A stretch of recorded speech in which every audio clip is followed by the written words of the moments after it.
Hi, I'm Nikki Lowe, and welcome to the Wisdom for Working Mums podcast show, where I share insights and interviews that support women to combine their family, work, and life in a more successful and sustainable way.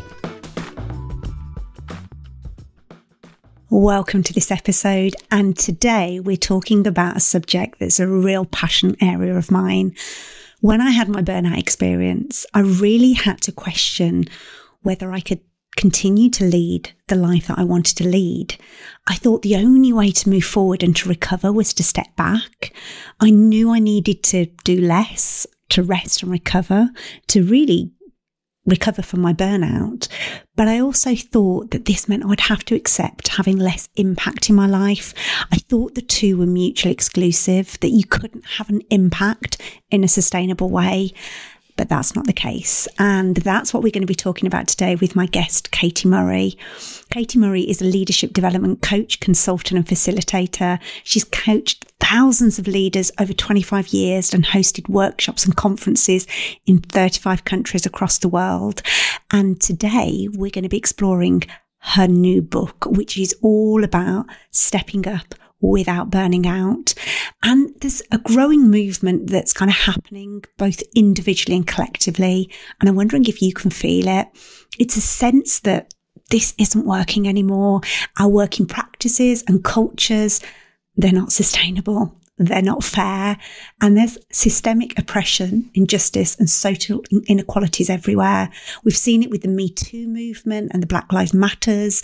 We've seen it with Anna Whitehouse's Flex Appeal, which was a campaign to push for flexible working in a bid to reduce stress-related burnout and increase productivity. And we've also seen it with Pregnant and Then Screwed, March the Mummies, which is all about raising awareness of pregnancy and maternity discrimination and campaigning to demand recognition and respect and change for working mums. Maybe you felt it too. Maybe you're feeling it right now. We don't want to keep propping up systems that aren't working for us. And maybe you want to help create the change that's so needed. But how do you play your part without burning out? Well, Katy Murray is here to help us because she's all about helping women step up without burning out. And in this episode, Katy and I explore how we can step up and make an impact as a change maker, but in a sustainable way. We're exploring an actionable plan to eliminate overwhelm and burnout and find pleasure in your purpose again, expanding your impact and using your voice to find a new, powerful way to lead. I know this is going to be such an important conversation and I can't wait to dive in. So let's go ahead and welcome Katy. So welcome, Katy. Thank you so much for joining me on the podcast show. Thank you for having me, Nikki. I'm excited to be here. And so am I. I've got your book sat in front of me and I just can't wait to dive in and explore all of the goodness that's in there. But I always love to start with my guest story. I'm, eternally curious about how people come to do the work that they do. So how did you come to do this work and what sparked you to write the book? So firstly to say I'm a mum of 2 teenagers. That stage of parenting is completely kicking my butt, if it's okay to say but on your Absolutely, yes. And I feel like we could have a whole parenting conversation perhaps for another day. I don't do it alone. I'm really grateful for a partner of 20 years. Again, the whole marriage conversation we could probably do as a side note as well.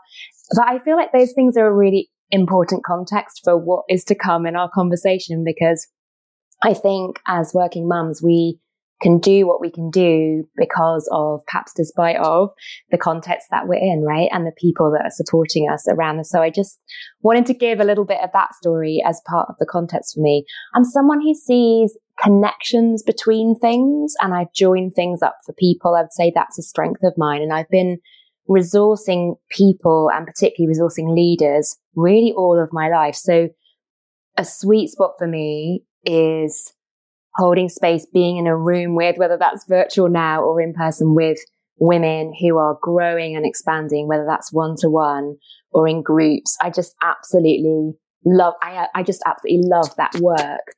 And so the book has really come from that heart place, that connection place for me. And in my work with women over many years now, I've noticed probably 3 things in the last couple of years, particularly through and since the pandemic. The first one is that we're really exhausted, right? And the cumulative impact of the pandemic, we know it's disproportionately affected women. We know there's recent data, I'm sure you've seen it, 42% saying they felt burnout in the last 12 months, and that's up from the previous year. And it's more than for men. So men have also experienced it more. Women are experiencing it more than men. I think there's even some recent data that's saying it's at 66%. So that's the data part, but I'm also noticing that with my clients and also just my friends and myself, that that's the reality for people. And over many, many years, Nikki, working with leaders who are really passionate and ambitious and expansive in their work and in wanting to make a difference with their work, and also just navigating how do I do that without exhausting myself. Like that has just felt like a theme in my work throughout my life, really. And then on the flip side of that, I also wanted to share, I think there's a trend that I've seen and a story that I hear a lot, which is women coming to me and sharing, you know, this is my role, this is my work, you know, here are all my multiple roles in life that I hold. And some sense of there must be more than this, that kind of deeper sense of maybe not necessarily deeper purpose, but is there just some more joy or some more kind of life experience that I want to have? That sense of, sometimes it's like an overwhelm, but sometimes it's like a numbness of just, I'm in this, but isn't there more than this?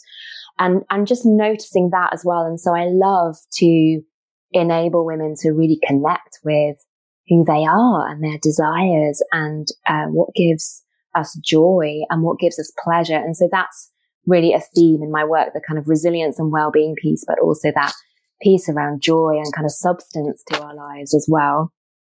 And then the last trend that I guess I've noticed recently is, is a real sense of global movements, I guess, like climate change, racial injustice, also in the UK, as we're speaking now, austerity and, cost of living increases, all the pressures that we're under, but also those movements for change and a sense of justice and a sense of like, we want something different from this. This isn't really working. So that's another trend or sort of a strand for me, in writing the book.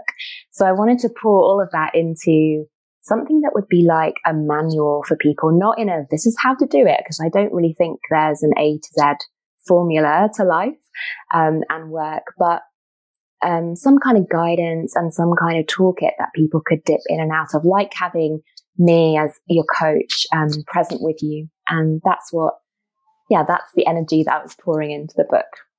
Oh, and I love how you've picked up those different themes. And I'm assuming you wrote this during the pandemic. I did. I wrote it through the last year. So, about a 6-month period of the last year. Yeah. So having had a year of pandemic, it was coming out of that. Yeah. Wow. So that in itself must have been fascinating, applying your own work to doing the work as well. Yeah, absolutely. So your book is called Change Makers. But how do you define that term? So what is a change maker? So I think we all are, and we all can be change makers. I think I experienced some people who immediately resonate with that term. So, yep, that's me. I'll raise my hand for that. And others who'll be like, no, that's not me. I'm not an activist. I'm not marching on the streets, or whatever might come to people's minds when we hear those terms.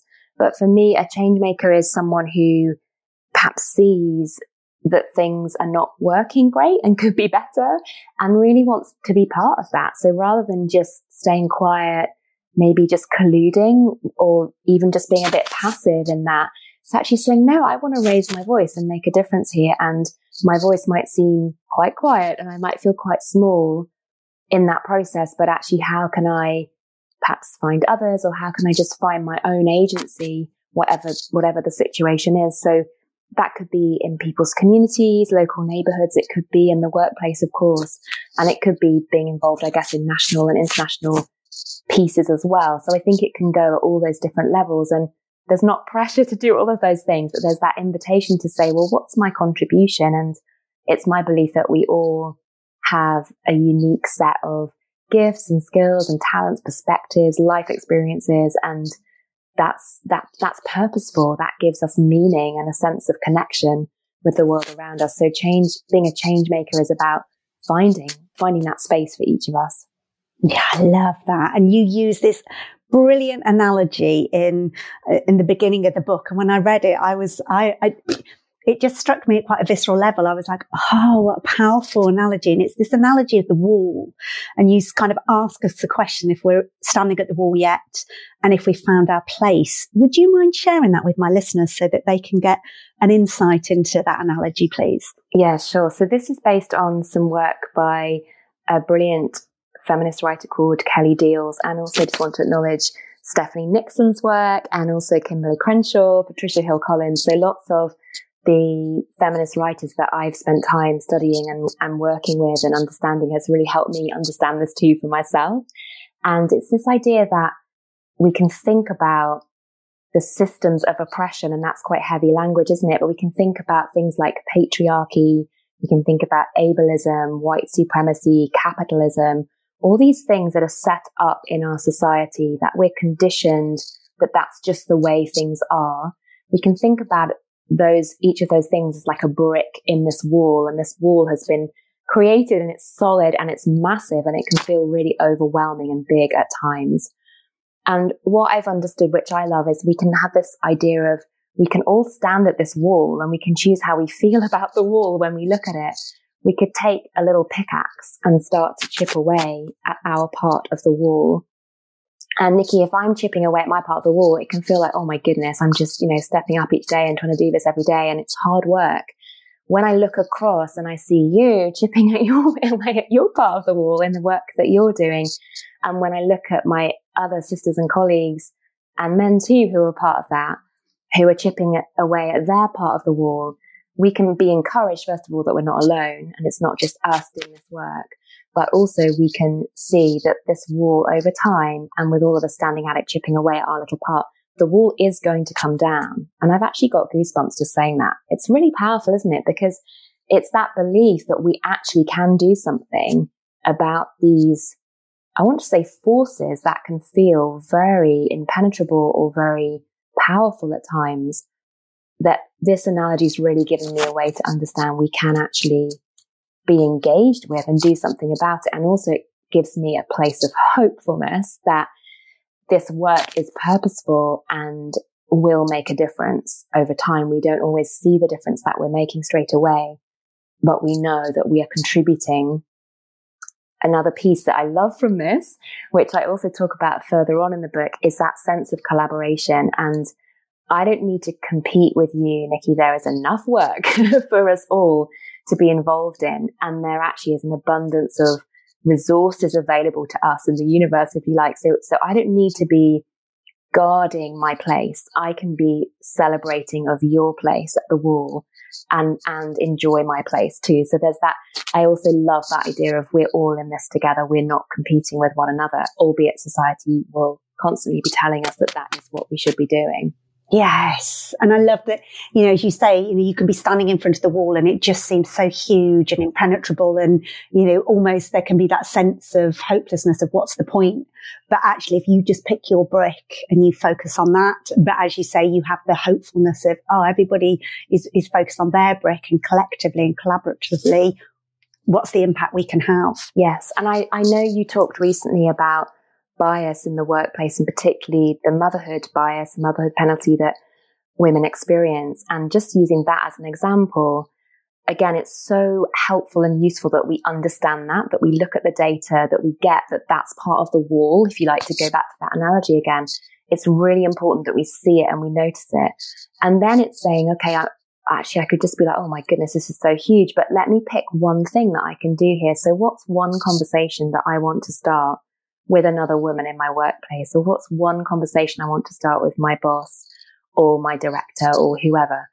What's one conversation that I can start provoking some change? And it could be, my belief is that in every conversation we can nudge something different in our organizational cultures. So I just wanted to share that example, because I think sometimes we can look at the data of what patriarchy means or what it is, or how bias is playing out in the world, and it can just feel really impenetrable.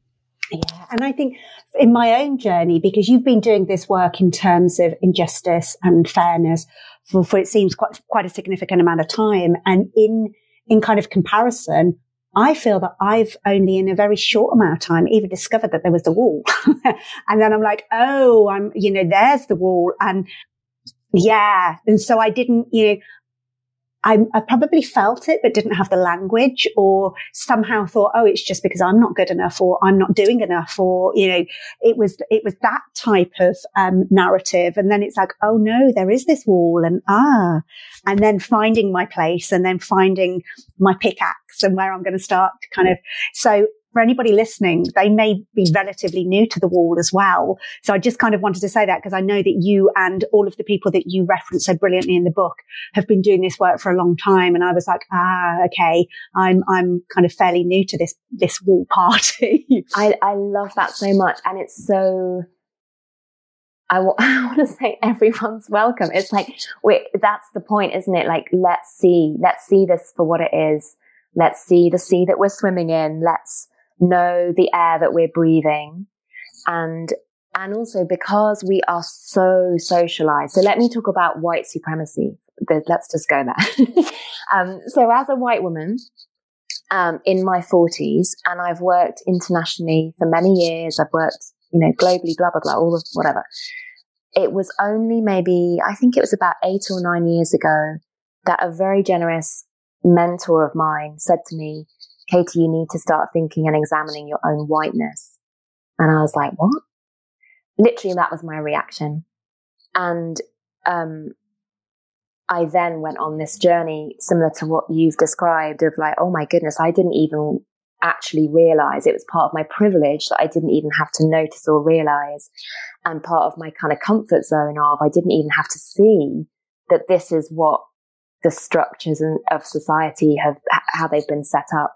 So I then went on a bit of a journey of frankly, unlearning and unpicking, and a lot of kind of melting down of a lot of things that I just assumed was the way things were and was kind of okay with. And then I had to unpick all of that. So I think just to encourage everyone to say we can all just start where we are. There's no judgment. There's no blame or shame. There's no guilt. There's no heaviness to that at all. So start where we are, start to see, and start to be part of standing at the wall and finding your place. Brilliant. And clearly the sub kind of title of your book is A Woman's Guide to Stepping Up Without Burning Out at Work. And so you really highlight the importance of sustaining our resilience in the book. Can you share more about why this is so important? It might kind of be stating the obvious, but I think it is so fundamental that it needs to be highlighted. Yes, so our resilience is our bounce back ability. So how do we recover? How do we navigate through adversity? How do we honor our own who we are, like our sense of ourselves? And so I take that very holistically. I think about resilience in terms of mind, body, spirit, relationships, our kind of our whole psychological well-being, as well as the physical well-being of our body. And of course, we all navigate at different stages of our life challenges, don't we, with all of those things. And there's no assumptions here or judgments here about there's no shoulds here about where we can be with this. That the invitation is to go deeper with what enables me to feel well, what enables me to function and thrive. And sometimes, again, particularly through pandemic times, my reality has just been like survive and function. And then sometimes my reality is, okay, what does thriving look like? And what does that more full expression look and feel like? So that's my invitation when I talk about resilience.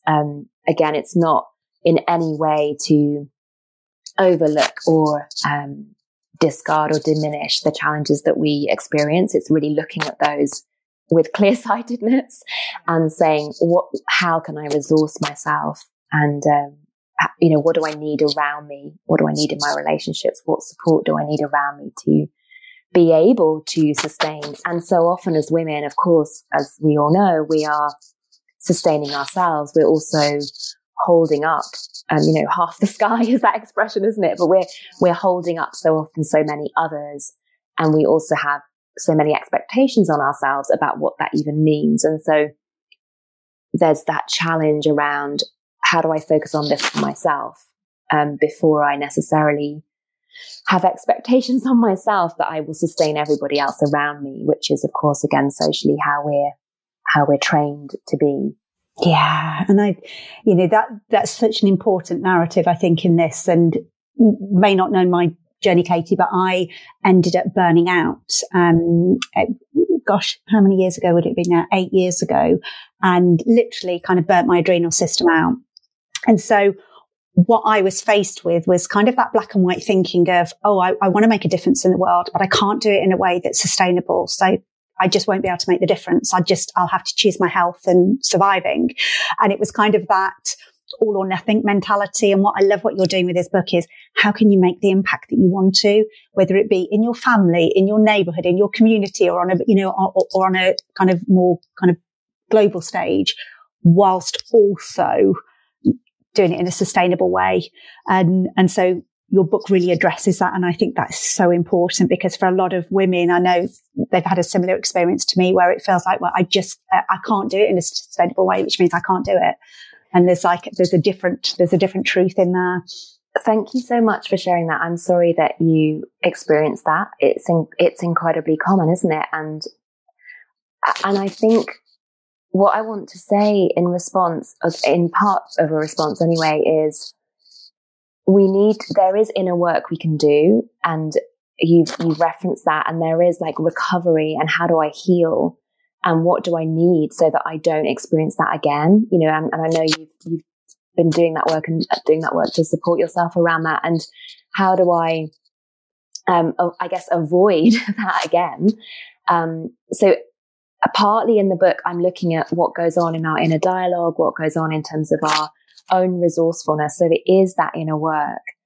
And as we've already said, we need to not dismiss or, we need to reflect the impact of the system around us. So again, we're back to the war piece, right? So when you experience that burnout, and I'm really mindful of you saying, I went to that place of like, it's about me, and, what do I need to do differently? And again, I think that's so common, is that we blame ourselves, or we think we're not up to it, or we're not good enough, or we're not working hard enough, or we can't work as hard as those other people, or there's other women that we're on. All of that goes on.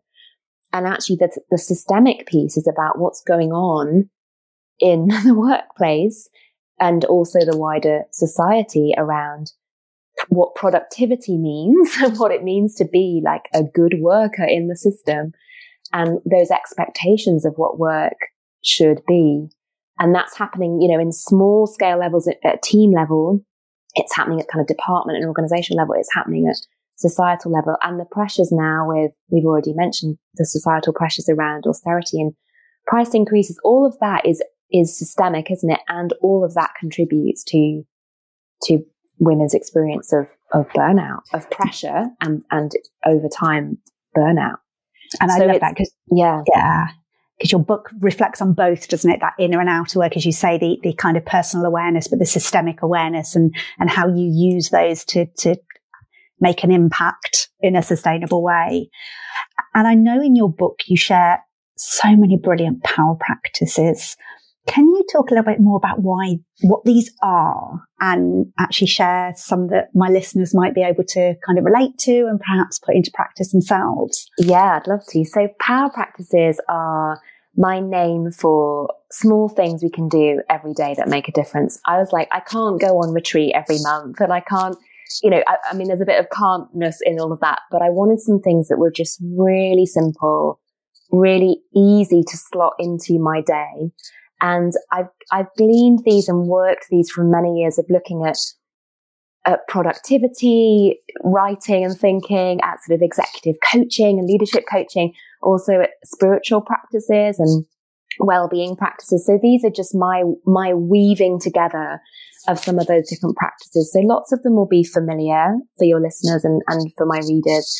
And I think they also might be packaged and just put together in a way that makes them really easy to slot into your day, not like an extra thing on the to-do list. I must do some self-care today. It's really about building that in. So yeah, let me share a couple. The first is a gratitude exercise. Again, this won't be new to anybody, that gratitude is so resourcing for us. There's so much data now that tells us how important and powerful and health-giving gratitude practice is. So this is about, well, let me give you the power practice. So this would be something I would do at the end of a day. I spend a few moments, sometimes with my eyes closed, sometimes when I'm just getting ready for bed or whenever it is at the end of the day. And sometimes with my journal, if I can find it at that point in the day, and just writing down 3 things or finding 3 things in my mind that I'm grateful for in that moment. And they can be, big, small, medium, whatever. No one's going to judge you or know what those things are. So they can be whatever they are for you. And even now, as we do this, you could think about 3 things that you're grateful for right now, and notice how you start to feel as you think about those things. And the important part here is that we really relish those feelings and kind of linger on those feelings. It's called savoring, that practice of really chewing on something and enjoying the feelings that come when we think about those things that we're grateful for. And if I can back up a bit, what we're doing there in terms of it being a power practice is we're linking together all the neurobiology and all the neuroscience, as well as the physiology of how we then feel physically in our bodies. And we're locking in all of that goodness into our brain's neurobiology, or into our brain circuitry, so that we can really access that positivity. So it's not about fake positivity. It's not about fake it till you make it. It's none of that. It's about what's really genuinely can I be thankful for in my life. And if there's not a lot, just find a very small thing. If you finding life tough just now, just find a very small thing that feels real for you and start there. Yeah. And I love that you put these in as practices. It's almost like what's a habit or a ritual that I create. Yes. And I think that one in particular is so powerful, because if we think about us as human beings, that we have this inbuilt negativity bias, which is, great for our survival, but isn't great for our nervous system, particularly in our modern world. So just doing that to almost, as you do, and you point to this in your book about doing system safety. So kind of giving your nervous system the safety of, I've got all this to be grateful for. Yes, there are these threats over here. Yes, there is this negativity bias that my mind wants to go to, but I'm also going to balance that up with, look how much abundance I've got. Look at what I have got to be grateful for. Yes.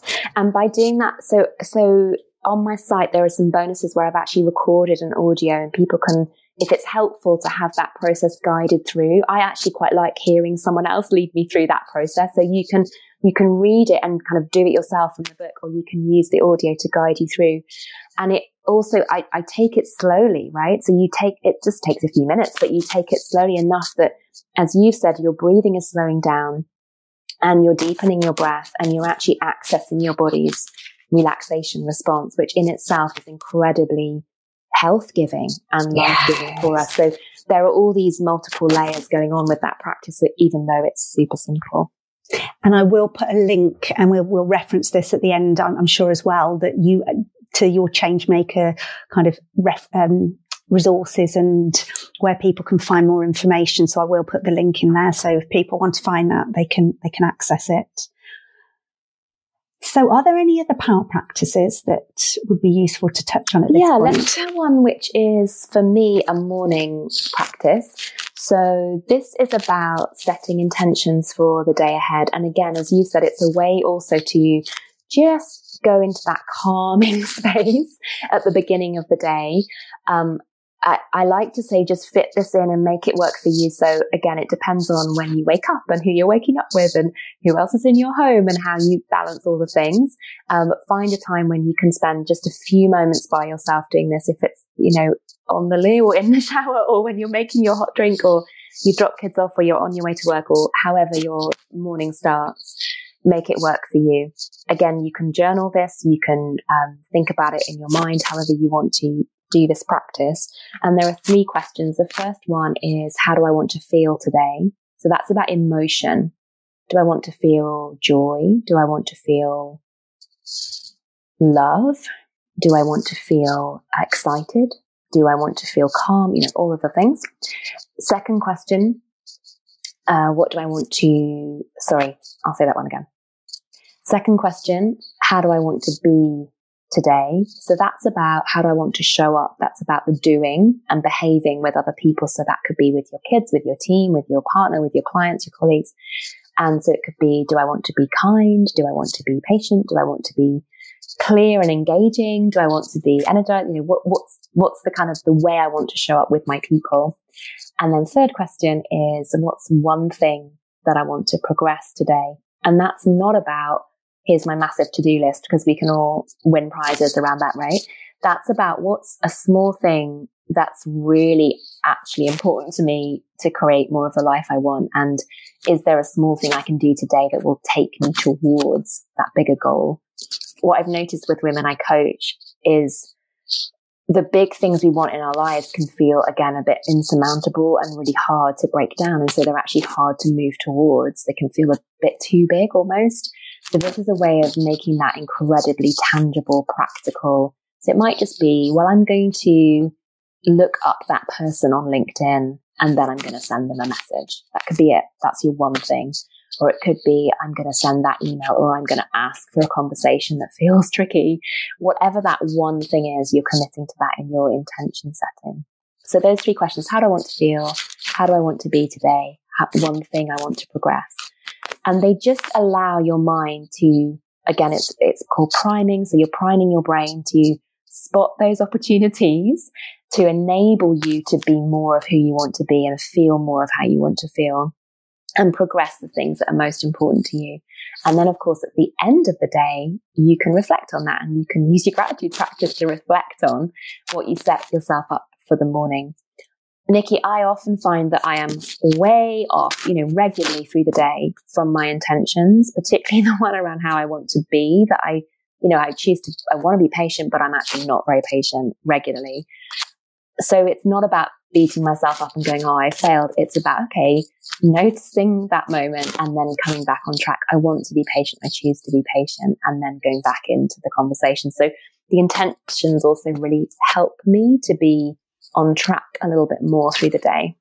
Yeah, and it just reminded me of another power practice that you talk about rather than connecting to your inner critic about, I'm not on track, connecting more to the inner wisdom. Oh, I wonder what I'm missing, what else needs to happen, what other support I need. So you're asking yourself more kind of curiosity-based questions than critical questions.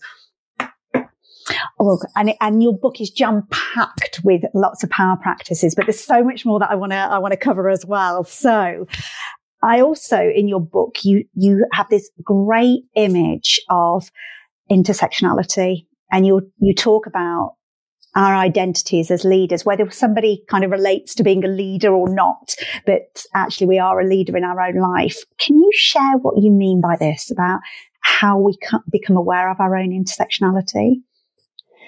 Yes. So this is a collaboration I did with this incredible illustrator, Sakina Saidi, and you'll see this beautiful illustration she's done, which I love, that illustrates how all these different aspects of our identity interconnect. So we can think about, of course, our gender, as we've talked about today so far. We can think about our age, our ethnicity. I've already named my whiteness. That's part of my intersectional identity. We can talk about, so I'll name some more for myself. I'm able-bodied. I don't have any visible or invisible disabilities. I'm not walking through the world with a health condition currently. As many people are.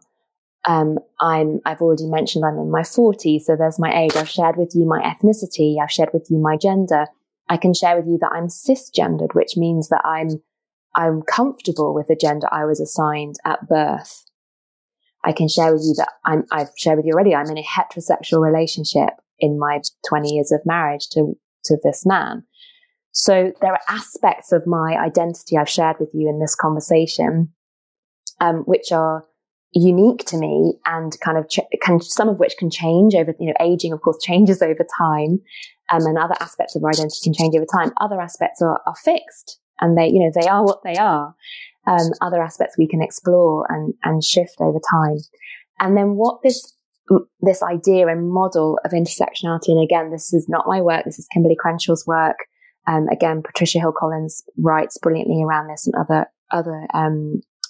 other intersectional feminist writers, that's perhaps how they would name themselves, write brilliantly around this, which is about these intersectional aspects of who we are affect how we experience the world, and how the world relates to us, and therefore how we can move through the world and what we experience in the world day by day. So we know, again, through the data, and we know through our anecdotal evidence, that Black and Asian women have a really different experience in Britain to me as a white woman. Just if we look at, for example, healthcare, or if we look at pregnancy and childbirth as one aspect, we know the data shows us that the outcomes are really different depending on ethnicity. We know that socio-demographic background, educational background, these things all affect people's health outcomes, for example, and school outcomes. Lots of different aspects of society are impacted. All right, let me say that bit again. Our intersectional identity affects how we experience lots of aspects of society. And again, if we think about the workplace, we know that disabled women, lesbian and queer women, Asian women, Black women experience the workplace differently to myself as a white, able-bodied woman experiences the workplace. Now, I've experienced biases and barriers, so it's not about I have experienced biases and barriers in the workplace, and I don't experience the same biases and barriers that my colleagues do. So I know that my Black and Asian colleagues experience multiple more microaggressions in the workplace. I know that they experience daily dynamics, behaviors, responses that I just do not experience as a white woman. And so to your question, how can we start to become aware of it? We can look at that image and think about, well, who am I? Where am I on that image? Again, there's no shame or judgment or blame or boxing here or labeling even. It's just, again, about that awareness. And if this is something that you haven't needed to think about ever, a bit like I was saying earlier around my whiteness, then that's an indicator of our privilege, isn't it? That we haven't had to consider, I haven't had to think about, how am I going to access this office when I apply for a job? I haven't had to think about, will I be able to physically get into the building? Will I be able to physically, will this office space accommodate my needs to enable me to be? I've never had to think about that. And that's, again, we're touching on the wall. That's the wall of ableism, isn't it? That's present. But it was invisible to me because I didn't ever have to deal with that in my lived experience. So as we, again, this is about us developing our awareness of other people's lived experiences and taking our place at the wall to advocate, to support, to be part of that change, which may affect us directly and may impact others and their experiences at work and in the world. Does that make sense? Does that help? It does, absolutely. And it touches so much on that systemic awareness as you talk about. And I've been lucky enough to train with a guy called John Whittington, who's a systemic coach, and he talks about that. Imagine that you're a peacock and each of the feathers in your tail is a system that you belong to, whether it be your gender, your race, your country of origin, family of origin, and each of those feathers either resources you or might entangle you. And just that awareness of, oh, actually this is the tail that I'm presenting to the world, even if I can't see it myself, and that impacts how I show up and how the world relates to me, as you said. And I think that is, now more than ever in our world, having and developing that awareness is so important. As you say, particularly when you're standing and finding your place at that wall.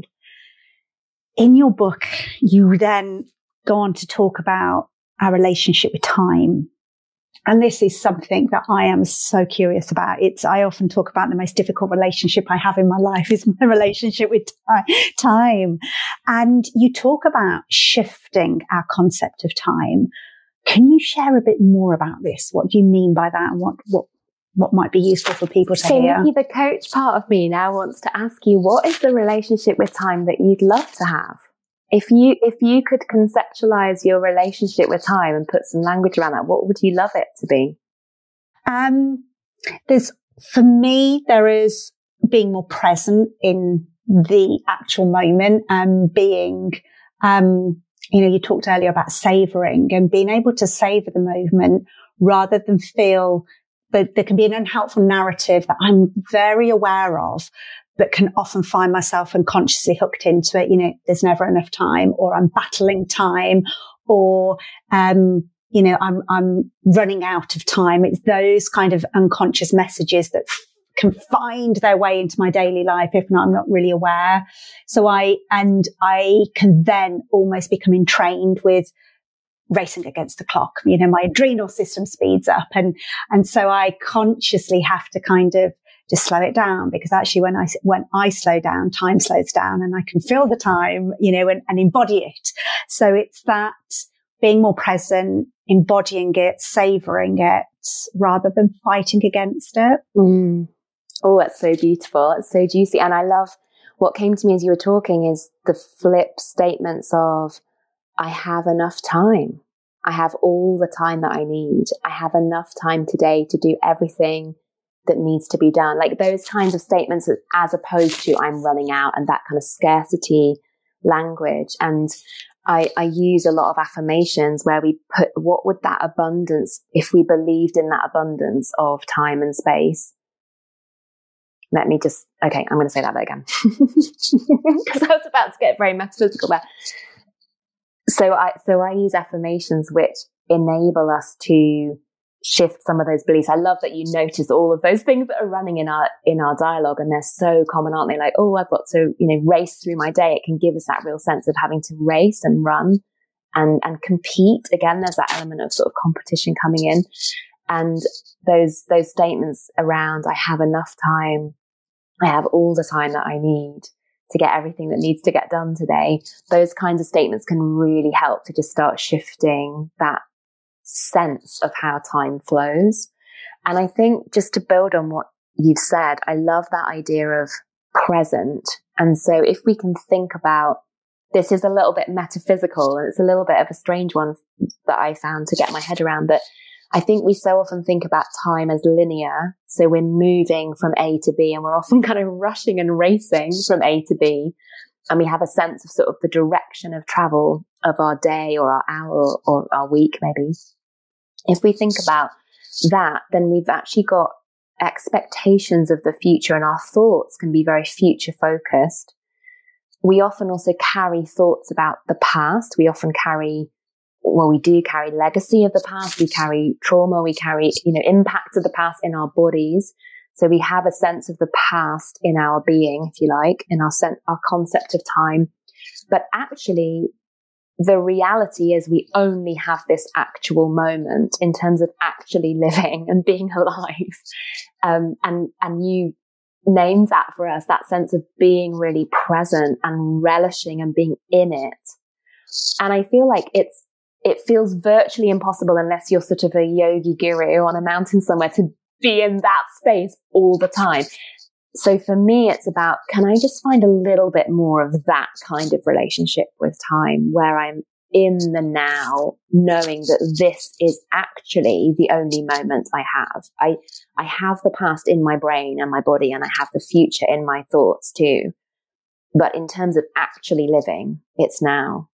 And that's been quite mind-blowing for me, actually, in terms of, so how do I today relish my life?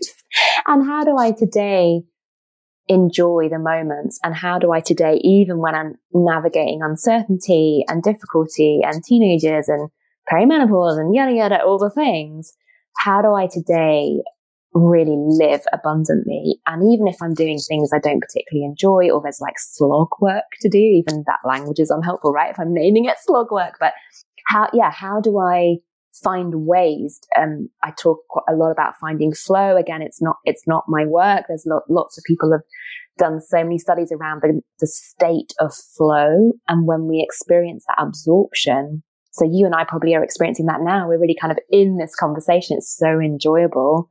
And we're really present. I'm not thinking about what I'm going to cook for dinner. Well, I am now, because I've just named it, but I'm now thinking, oh my goodness, we've got nothing in the fridge. But until that moment, I wasn't thinking about the other distractions. I'm really present here with you, and it's so enjoyable. Yeah. And one of the things that I just noticed in your book that I reflected on and came to my mind then when you were talking, you talk about losing a parent at quite a young age. And I wonder how that informs then that desire to be in the moment and relish the moment and know that this is the only moment that we've then got, because we don't know what the future holds. And, I too lost a parent at a fairly young age, not as young as your parent was, but that I think informs that, okay, you know, I don't want to be battling through life. I want to be able to enjoy this, because you just don't know when your time might be. So you also talk in the book about managing your energy, which is a real passion area of mine. Obviously, having suffered with burnout, but also really looking at energy as a resource versus time. Can you share a bit more about this and why that's so important and how we do it? Yeah, I love this too. So it connects to what we were just saying around time. So if we think about, let's just think about a day in our lives and listeners with us, when in the day do you actually feel energized? Is it first thing in the morning? Is it through the day? Is it when you've had lunch? Is it after? Is it evening? When is it in the daytime? And we can start to track that as a tracker in the book, and you can get the bonus template for that, just to start noticing, like, where is my actual energy? I talk about a battery. Think about your body and yourself as a battery. How topped up is your battery? And there'll be different things that you're doing and engaging with through your day that will kind of drain out your battery energy, and different things you're doing in the day that will top up your battery energy. And just that, again, that noticing of, well, what are those things for me? And if I'm just kind of left on my own with nothing else happening, where is my kind of natural biorhythm? Like, where is my flow of energy through a day?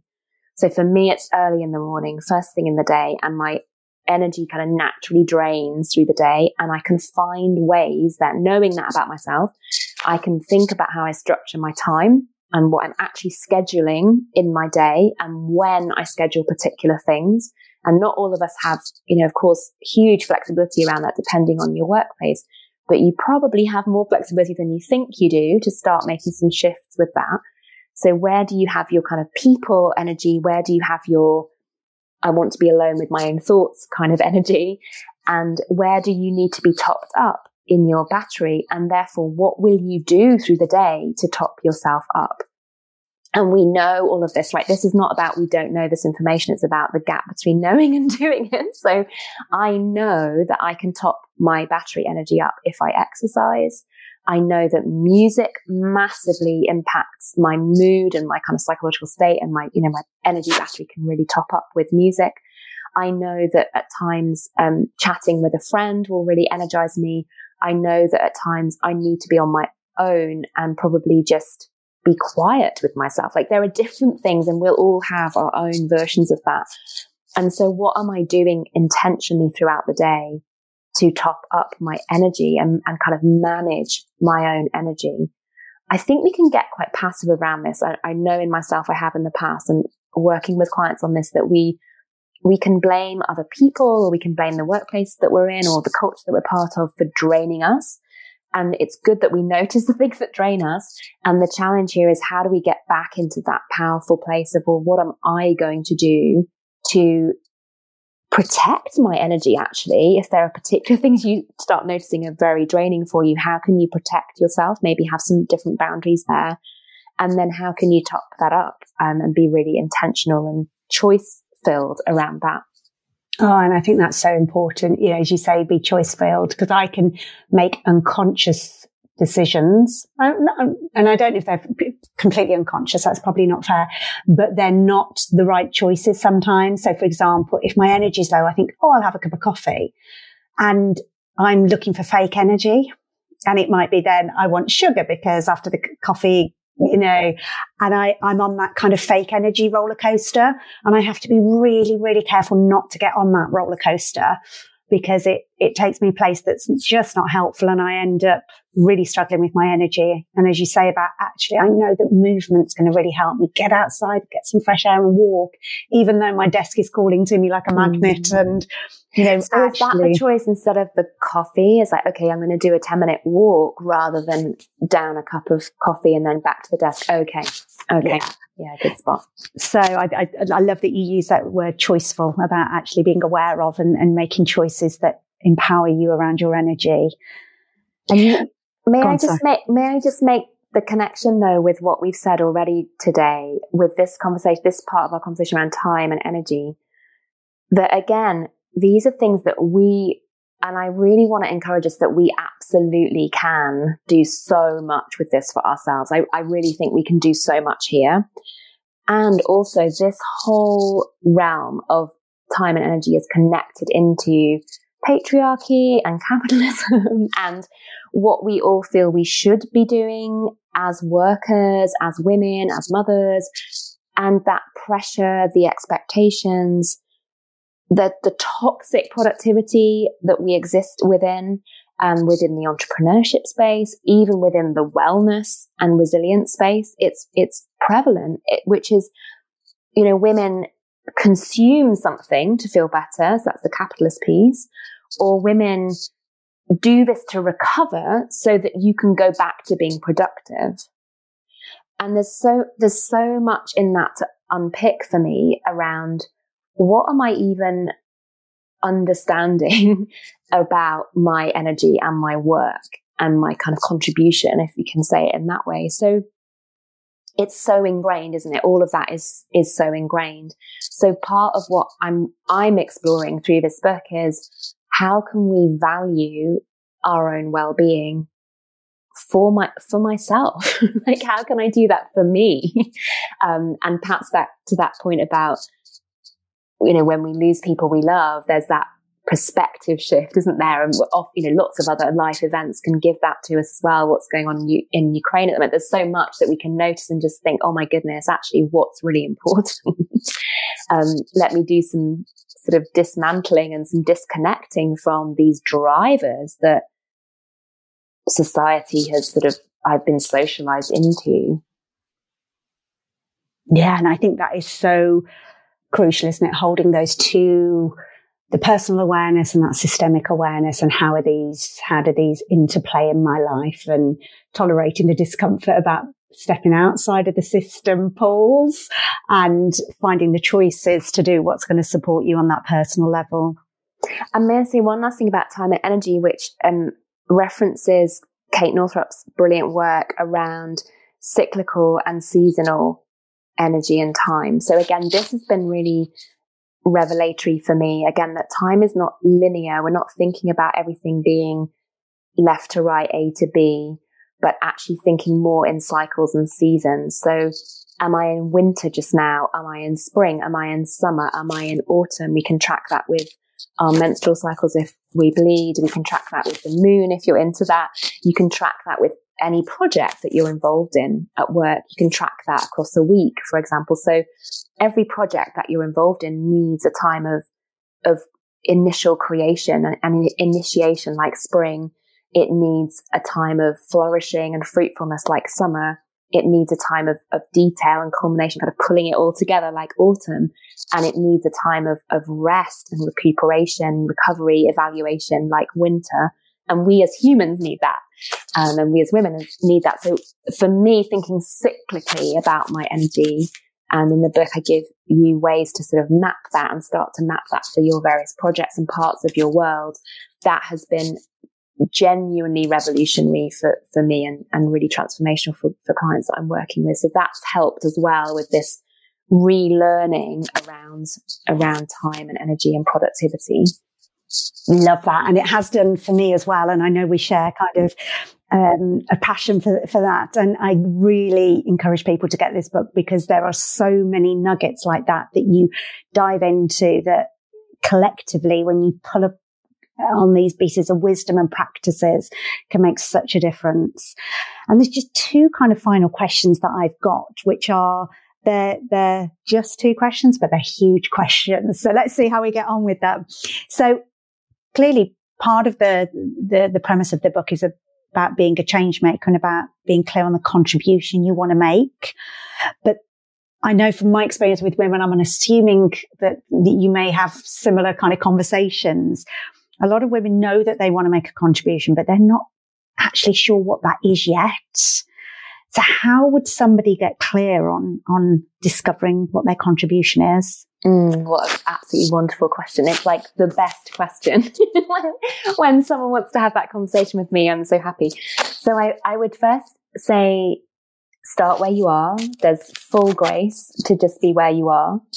and then start getting curious. So I loved your use of the word curiosity earlier, Nikki. It's like, okay, get curious. So if you're in a workplace, you can start to look around your workplace now. We talk about putting the glasses on, and some of the things today may have helped you kind of see things a little bit differently and perhaps seeing some different aspects. So put those glasses on and start looking at where some of those barriers might be, what barriers you've experienced. And if you haven't experienced any, know that there are barriers and someone is experiencing them. So then who is excluded and who is experiencing those barriers? Just start getting curious about that.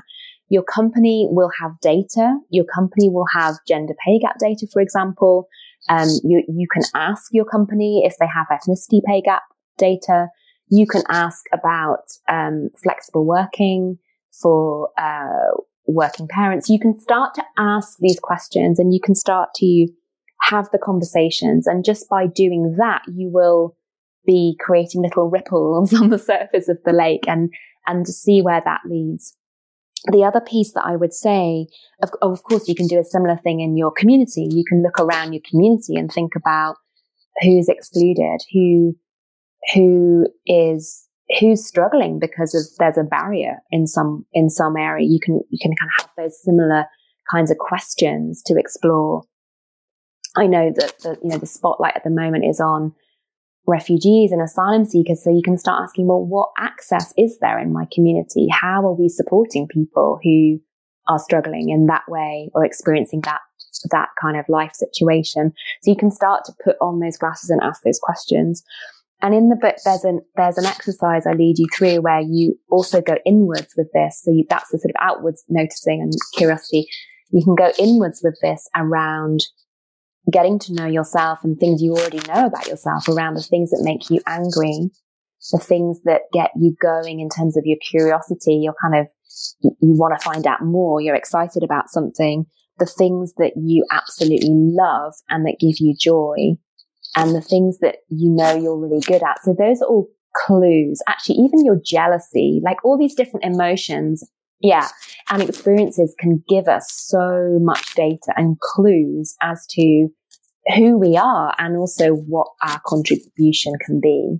And so, I loved your reframe around jealousy actually in the book, because often I think that's an unhelpful narrative that we can have pinned to us as women. It's not necessarily an emotion that is framed around men particularly, although it, clearly can be, that jealous woman. And actually you reframe it around, actually there's data in that.